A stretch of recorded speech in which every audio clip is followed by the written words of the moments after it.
What it do, what it do, what it do, my good people? Man, I'm telling you, man, I've been on this YouTube all day, man. Well, not all day, but, chiming in every now and then. And man, oh man, it don't get no better than this, man. I swear it don't. What up, y'all? It's your boy, Coach O, man. Man, Coach O, man, mentor and motivator, man. That's what I do, man. I'm trying to pull our young generation up out the mud, man. Get us out here active, man, to where we constantly doing something positive every single day, no matter what. Find something positive to pull out of your day, no matter what it is. Make sure you do something positive. You tell somebody something positive.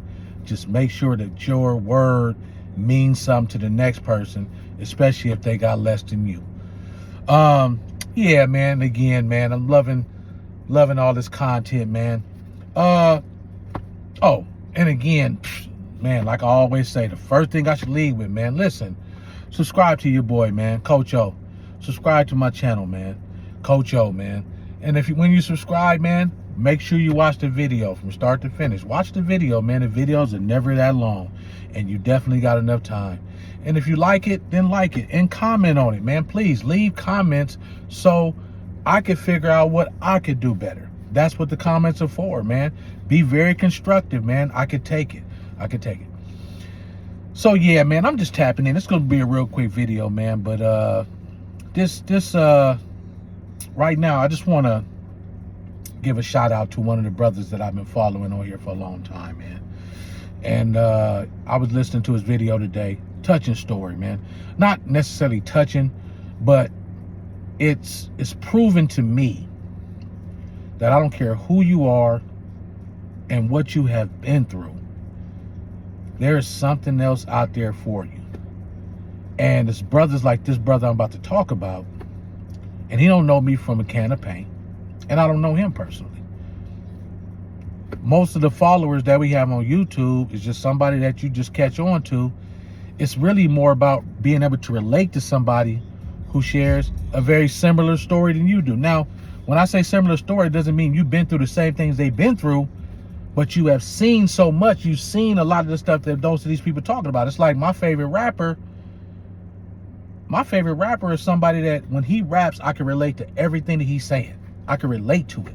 As if I'm saying his rap word for word, it's because I'm living that, what he's saying word for word.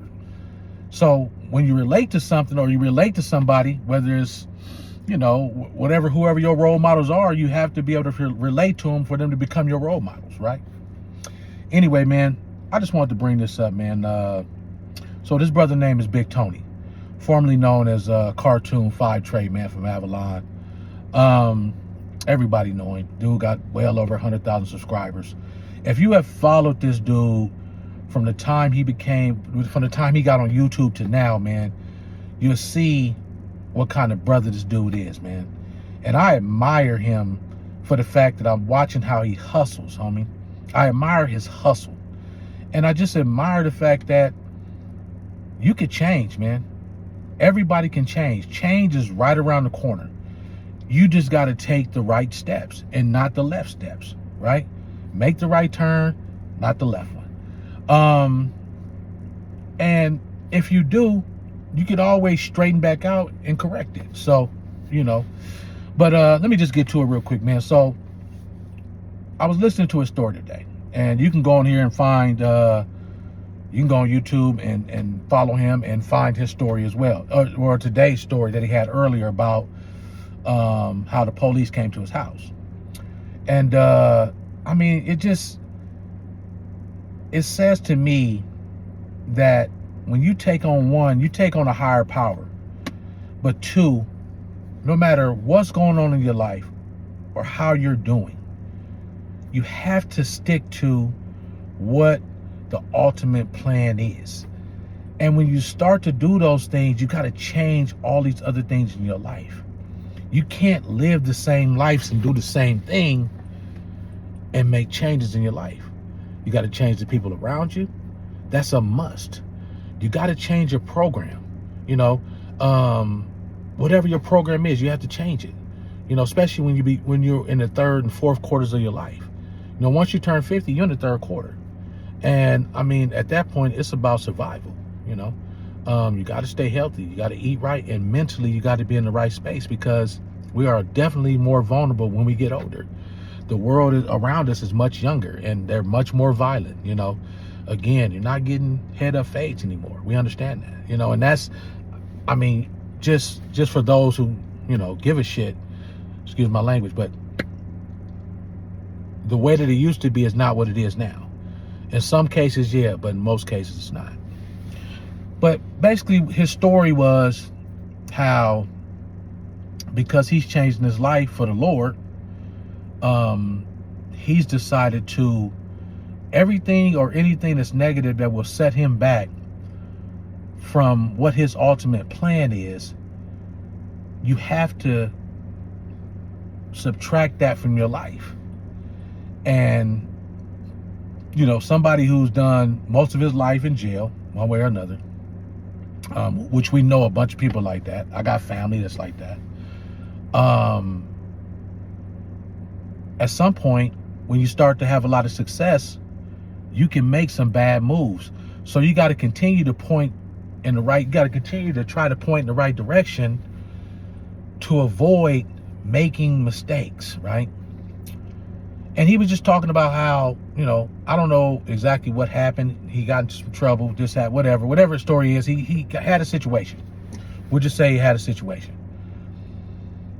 And yet and still, he's trying to do what he can as he serves his Lord, Jesus Christ. He just so happened to, he was talking about he had a bunch of firearms just kind of sitting around his house. And he sort of had an epiphany, and that epiphany was the Lord said to him that he needs to get those weapons up out of his possession as well, because he just felt like if he continues to have them around him, he could make a mistake that he doesn't want him to make at this time in his life, because he's made so many good strides. And the moral of the story is that he talked about he ended up getting, he took the Lord's advice. Because once you make a sacrifice of something and you're going to stick with it, that's the path you got to stick to. So the brother talked about how he took the Lord's advice and he got rid of his firearms. And literally the next day, by mistake, although they were at the right place and had the right person, the police came and basically raided his house and was going to take him to jail for a warrant that they thought he had. But it just so happened they had a mix-up on paperwork, and although he didn't go to jail, it could have been real bad for this brother if he wouldn't have listened to his first mind. The moral of the story is this: no matter who you are or what we're doing, when we decide to make those changes, you got to commit to it 110%. And shout out to that brother, because he has come too far. And he has inspired too many people like myself. The last thing we want to do is lose a brother to the penitentiary for the rest of his life for a mistake like this. So that was just on my mind. Not something that I'm doing. Look, I got 2 subscribers. This story may not ever get to him, but big homie, if it ever does get to you, just know, man, I'm rooting for you. And I'm inspired by what you do, and keep pushing, keep doing what you're doing, man. Coach O, mentor, motivator. Love y'all. Peace.